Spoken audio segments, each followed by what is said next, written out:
क्षमा कर दीजिए पिताश्री। मैं समझ सकती हूँ कि जो कुछ भी मैंने किया उसके कारण आप अत्यंत दुखी होंगे।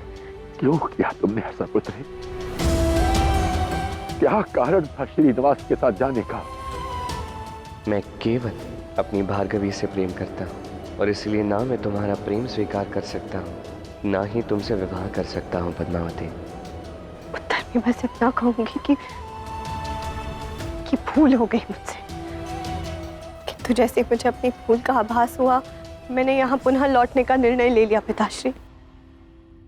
और अब मैं आपको वचन देती हूँ कि आपके सम्मान को कभी ठेस नहीं पहुंचाऊंगी। और आपसे भी ये वचन चाहती हूँ कि अपने इस वचन को पूर्ण करने के लिए मुझे चाहे जो कुछ भी करना पड़े, आप मुझे नहीं रोकेंगे। वचन दीजिए पिताश्री। वचन रहा।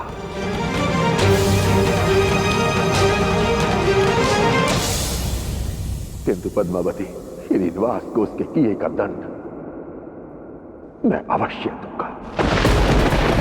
तुम्हें मुझे वचन देना होगा। एक बार मैं अपनी वास्तविकता तुम्हारे समक्ष लाऊं तो तुम किसी को ये बात नहीं बताओगे। नहीं पिताश्री, श्रीनिवास को दंडित करने की कोई आवश्यकता नहीं है। जो कुछ भी घटित हुआ मैं वो सब कुछ भुलाकर अपने जीवन में आगे बढ़ना चाहती हूँ।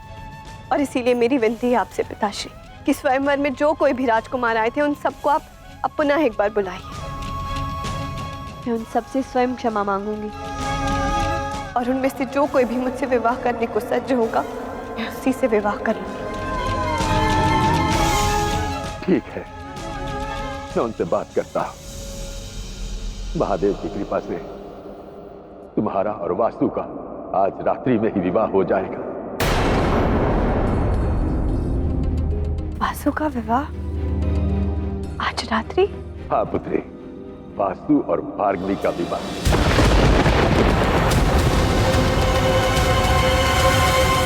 ऋषि भृगु ने ठीक ही कहा है। ये भार्गवी का इस घर में आना हमारे लिए बहुत ही शुभ है। देखो ना, कुछ ही समय पूर्व विवाह की बात पक्की हुई और तुम लौट भी आए और विवाह के लिए सज भी हो, तो हुई ना भार्गवी इस घर के लिए शुभ। जिस क्षण मैंने वेंकटगिरी में प्रवेश किया उस क्षण से लेके अब तक मेरा मात्र एक उद्देश्य रहा है और वो है अपनी भार्गवी, अपनी श्री को पाना। आप नहीं जानते पिताश्री कि आप क्या अनर्थ करने वाले हैं। श्रीनिवास भार्गवी का विवाह वासु से कदापि नहीं होने देगा।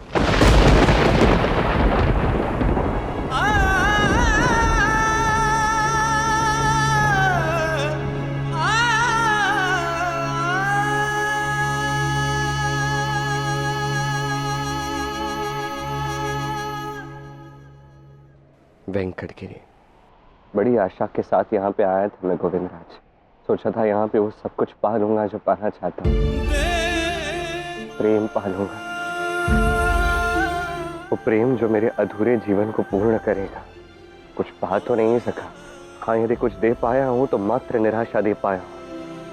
सबको बस निराश ही किया है मैंने। इस संसार को प्रेम सिखाने आया था, पर पद्मावती, भार्गवी, दोनों का हृदय दुखा दिया मैंने। भार्गवी जिससे मैं प्रेम करता हूँ उसे भी मैंने दुख दिया है। पद्मावती जो मुझसे प्रेम करती उसे भी मैंने दुख ही दिया है। बालपन से जानता हूँ तुम्हें श्रीनिवास। में तुम्हें डांटता हूँ, तुम पर क्रोध करता हूँ। अब कोई रक्त का संबंध तो है नहीं हमारा, फिर भी एक बड़े भाई की भांति सदैव स्वामित्व रखा है मैंने तुम पर। क्योंकि कदाचित मैं मानता हूं कि भाई का ना सही किंतु कोई विशेष संबंध तो अवश्य है हमारे मध्य। इसीलिए सदैव प्रत्येक परिस्थिति में बिना कोई प्रश्न किए तुम्हारा साथ सदैव देता हूं मैं। किंतु आज एक प्रश्न है मेरे मन में जिसका उत्तर तुम्हें मुझे देना ही होगा। क्यों राजकुमारी पद्मावती का हाथ थाम कर तुम हरी सभा के मध्य से महल से उन्हें लेकर चले गए? क्या सोच रहे थे तुम? मैं आपसे अत्यधिक प्रेम करता हूँ गोविंदराज।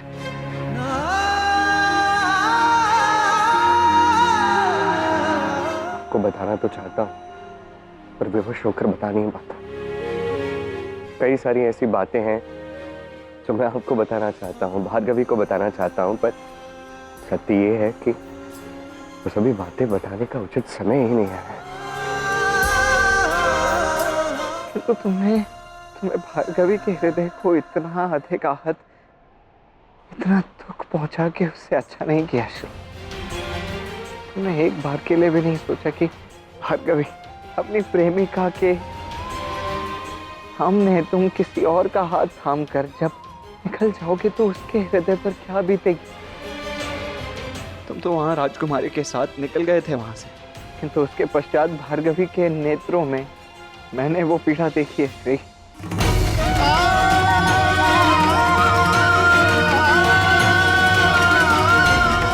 पता नहीं इस समय भार्गवी कितना अधिक दुख अनुभव कर रही होगी।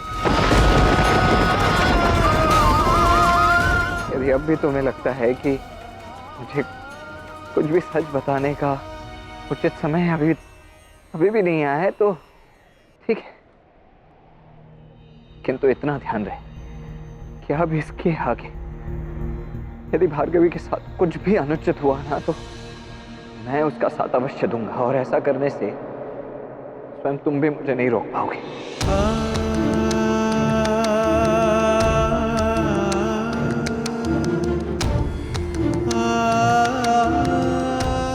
धन्यवाद बड़े भैया, अच्छा लगा मुझे सुनकर कि अब इसके आगे ये संसार चाहे हमारे मार्ग में जितनी भी बाधाएं लाए, मेरे और भार्गवी के जीवन में जितनी भी समस्याएं लाए, मेरे बड़े भाई कभी भार्गवी का साथ नहीं छोड़ेंगे, चाहे जो कुछ भी हो जाए। मेरे बड़े भाई, मेरे गोविंदराज सदा मेरी श्री के साथ रहेंगे। अरे बैठने के स्थान को स्वच्छ तो रखिए, क्या किया है आपने? चाची, वर पक्ष के लिए निमंत्रण पत्र और शगुन की थाली कहाँ है? लाइए, मैं भी जाके राजा आकाश को देख आता हूँ राजमहल में। जल्दी कीजिए, जल्दी जल्दी हाथ चलाइए, हमारे पास समय नहीं है। यही उचित अवसर है, तुम जाके माँ का ध्यान भटकाओ, मैं निकल जाऊंगी। तुम्हारे विवाह में एक पहर भी नहीं बचा है अब, इसलिए तो श्रीनिवास से मिलना अति आवश्यक है। ये जाने बिना वासु से विवाह नहीं कर सकती श्रीनिवास सत्य में मुझसे प्रेम करता है या नहीं।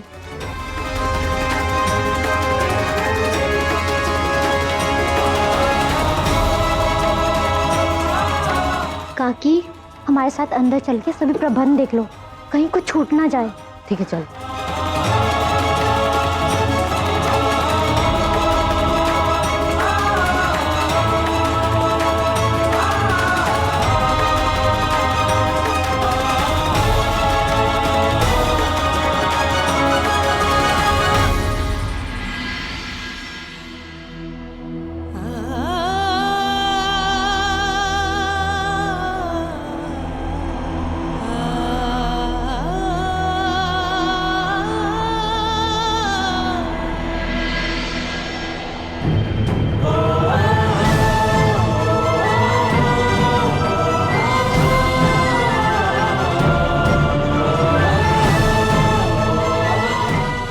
मैंने तुमसे कहा था ना कि मैं तुम्हारे लिए एक अत्यंत श्रेष्ठ वर का चयन करूंगा। ये है तुम्हारा वर। श्रीनिवास, श्रीनिवास, श्रीनिवास, श्रीनिवास, श्रीनिवास।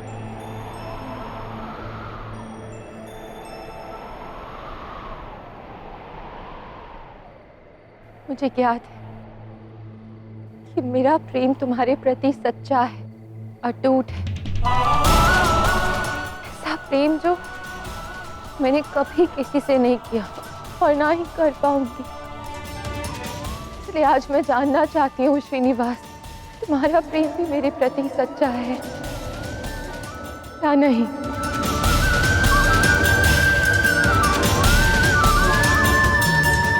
यदि तुम सत्य में मुझसे प्रेम करते हो तो तुम्हें यहाँ मेरे पास आना ही होगा।